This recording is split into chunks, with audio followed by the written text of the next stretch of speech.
In the same way that multiplication is repeated addition, so I can say that 2 times 4 is the same as 2 plus 2 plus 2 plus 2. So in the same way that multiplication is repeated addition, exponents and using powers is repeated multiplication. So I get bigger and bigger numbers. Now, exponents just mean that I'm taking that base number and I'm multiplying it by the number of times that it's shown here. So when I look at 1 squared, or 1 to the second power, that is 1 times 1, which equals 1. And then 1 to the third power is 1 times 1 times 1, which is still surprisingly 1.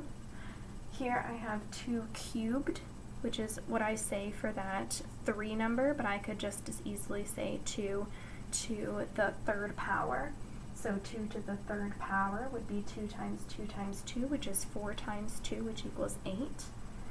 Here I have 3 to the 7th power and 7 to the third power, or 7 cubed. Now, you might think that that bigger base, that 7 to the third power, or 7 cubed, is going to get me a bigger number. That's a common misconception, because I think, okay, I need a bigger number that I can multiply. But really what matters actually is how many times I multiply. The more times I multiply, the bigger the number I get. Unless, of course, my base is 1. Then it doesn't matter if I do 1 to the 200th power, I'm still going to get 1. So here, if I do 3 to the 7th power, then I have 3 times 3 times 3 times 3 times 3 times 3 times 3, and I can do 3 times 3 is 9, 3 times 3 is 9, 3 times 3 is 9, then I multiply that last 3, 9 times 9 is 81, 9 times 3 is 27. I get 81 times 27 equals 2,187. It's a very large number. And then here, if I do 7 to the third power, that's 7 times 7 times 7, and then I would get 7 times 7 is 49 times another 7 equals 343. That's a big difference, 343 to 2,187.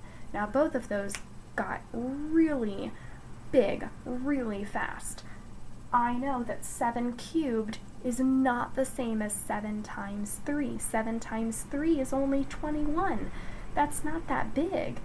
But 7 times 7 times 7, now that is a bigger number. That's 343. So exponents really do matter. They pack a lot in that tiny little package. The bigger the exponent, like I said, it matters. There are those 2 rules that you might remember about exponents, that if I have anything to the 0 power, that automatically equals 1. So 3 to the 0 power equals 1, 7 to the 0 power equals 1, 10 to the 0 power equals 1. It doesn't really matter.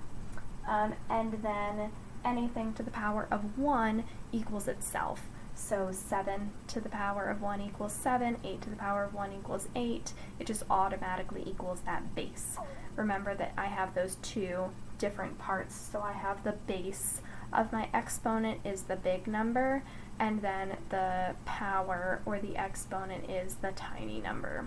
Okay, tiny number, big number. And then I also have something special that happens with exponents called square numbers. So square numbers, I know that exponents are repeated multiplication anyway, but square numbers happen when that final number can be written as a square, can be drawn as a square. So for instance, I can take the number 4 and I can create a square. If you ask me to do that with 6, I can't do that. So I can, make it 3 times 2 and get, swap that. I can do 3 times 2 to get 6, but that doesn't work because, it's not a square, it's a rectangle. So I'm looking for numbers that can make squares. So here I have 2 times 2. So I have 2 along this side. I have 2 along this side and then I have 2 along this side. So if I'm multiplying this like an array, then I have 2 times 2 equals 4, which of course is the same as 2 squared. So where does that squared come from? It comes from the fact that I'm making a square number. So 2 squared equals 4, 3 squared equals 9. I can get 9 little squares. 4 squared equals 16, 5 squared equals 25, and this goes on and on and on. These are all those doubles you learned in multiplication a long time ago. So, you know, all of these were your doubles. 5 times 5, 6 times 6, 7 times 7, 8 times 8, 9 times 9. These were all those doubles that you memorized for multiplication facts.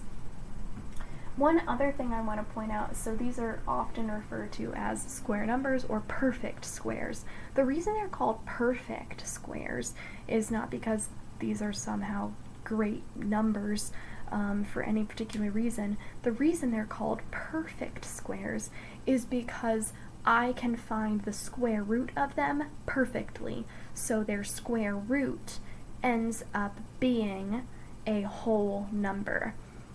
Now, square roots. You might have seen these before, this little square root sign. Maybe you saw that before and you didn't really know what it was. Square roots are the inverse of an exponent. So they are taking those exponents and kind of undoing whatever it did. And almost always I'm finding the square root with a 2. Okay, so because I'm finding a square root, I can actually find a cubed root of something else, in which case it will look like it has a little 3 right there, okay, but that's more advanced math. So with square roots, a square root of 16, what I'm asking myself is what number can be doubled to get to 16?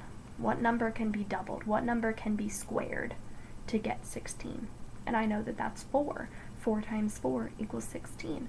So that's how I get that square root there. Same thing here, the square root of 25. What number is doubled, or what number is squared to get 25? And that's 5. I know that 5 times 5 equals 25, or 5 squared is 25. So I can think about it either way. So that's just something fun for you to know about square roots. That's how they work. Square roots and exponents are inverse operations, just like multiplication and division are inverse operations. They undo one another. Addition and subtraction are inverse operations. They undo one another. They're very closely tied. Okay. If you have any more questions about exponents, let me know.